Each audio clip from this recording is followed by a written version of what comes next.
Welcome back to Weapon Manipulation and Tactics. Today I'm reviewing the Salient Arms International Blue S pistol. So as you guys know, I've been waiting a long time for this pistol, pre-ordered it well over a year ago. Well, it's here, had some time to shoot it, spent some time behind it, and develop my thoughts. So I'm gonna go ahead and review those with you guys now.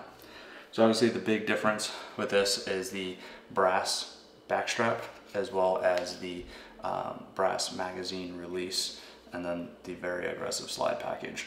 So with the brass inserts, flip it around here so you guys can actually see what I'm talking about. The brass is nice. It definitely gives the pistol an excellent feel. It actually feels like an all metal gun in your hand and when you're shooting. Kind of a downfall though is after you start sweating and your hands get wet, this backstrap here doesn't offer a lot of grip in your palm. It actually becomes pretty slick. So I can see they've awfully done this like golf ball dimple, I guess, to help with the traction. Does it work? Probably not really. It would have been better if they would have done something to where maybe they knurled in between all the dimples or something like that, just to give you a little extra bite. I understand it is metal, so you wouldn't want it to go too crazy, but you have all those other gun manufacturers that are making all metal frames and putting, you know, lines on it or knurling or something like that and offer plenty of traction. But traction aside, it does give the firearm an excellent feel, because Glocks obviously do not have that all metal gun feel because they are not all metal. So with that being said, definitely gives it a great feel, but traction is lacking when your hands get wet. They do incorporate a magwell on it. It's pretty nice. I run their minimalist magwell on my Tier 119. Works great. This is no different. I did notice after shooting it for a while, you can see that there's those two wear marks. With the firearm, you get two Glock 17 mags with the VTAC plates, and apparently those are rattling against the magwell and causing some wear marks. Is it the end of the world? Absolutely not, but just something to point out and something to notice. Moving up, obviously has a full stipple. Salient stipple job has always been one of my favorites. It's like the perfect balance between enough traction and not so aggressive. Works perfect. The magazine release is made of brass as well. Works good.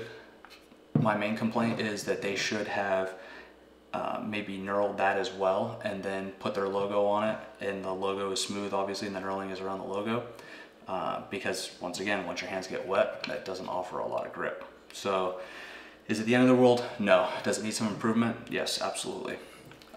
Double undercut the trigger guard. Salient always does an excellent job with that, making it silky smooth in the areas where they don't want stippling, and then putting stippling in just the right places for the grip on the frame. And then moving up farther, the slide.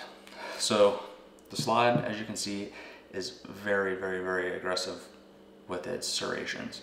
As you guys know, I'm a huge shooter of Innovative Gunfighter Solutions. They have these serrations just down to a T. More than enough grip where you need it, and not so aggressive that it's slicing your hands open like this.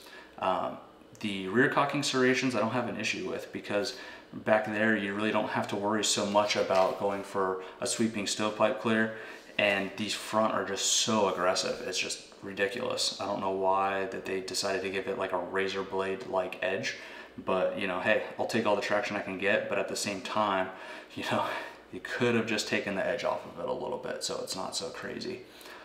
Does come with their Salient Arms in-house sights, fiber optic sights, which I love because I run fiber optic sights on all my pistols.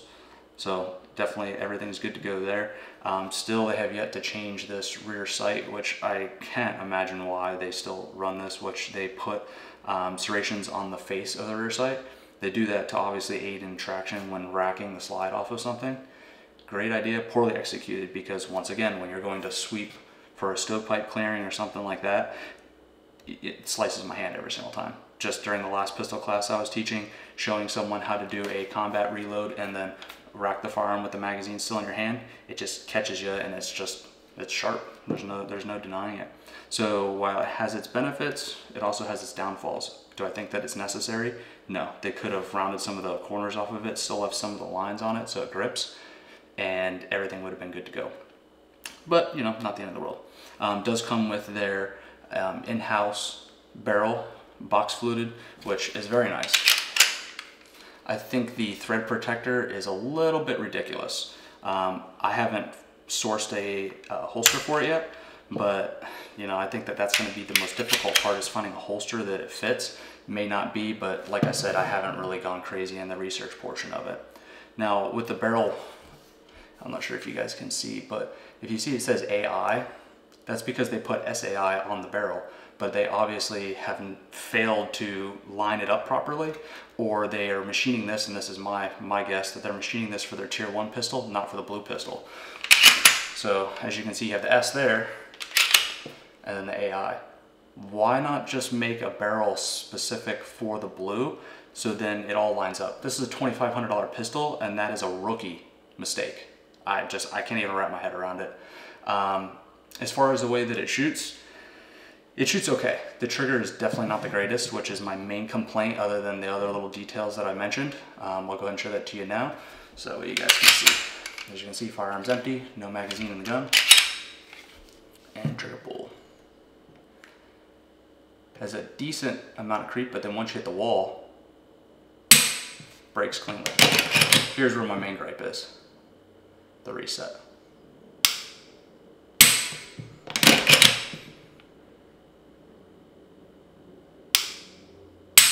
It's a long reset for a top shelf Salient. My tier 1 trigger is perfect. I mean, I don't know any other way to describe it. It is that good. This is terrible. Where they thought that maybe I got a bad one, I'm not sure, or if they thought that this was the acceptable amount, I don't know. Maybe their tier 1s weren't incorporating all the safeties. Once again, I don't know, I can't be certain.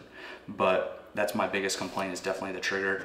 Serrations could use a little bit of work, and then adding a little bit of traction to the rear and getting rid of the ridiculous thread protector. The thread protector is just unnecessary to have something that you know, isn't gonna fit in every other holster that's made for a threaded barrel. Now it may, I don't know, I haven't gone around and started shoving it in holsters, but just looking at it, most thread protectors are just a little bit larger than the barrel, and this thing is considerably larger than the barrel. So yeah, not too sure about that. But the barrel sure is pretty, so. But that's pretty much my thoughts and feelings on this. I'm probably gonna send it back to Salient to get the trigger fixed, sorry. And then we'll come back to it and revisit it at that time. Thanks everyone for watching, and I'll see you next time.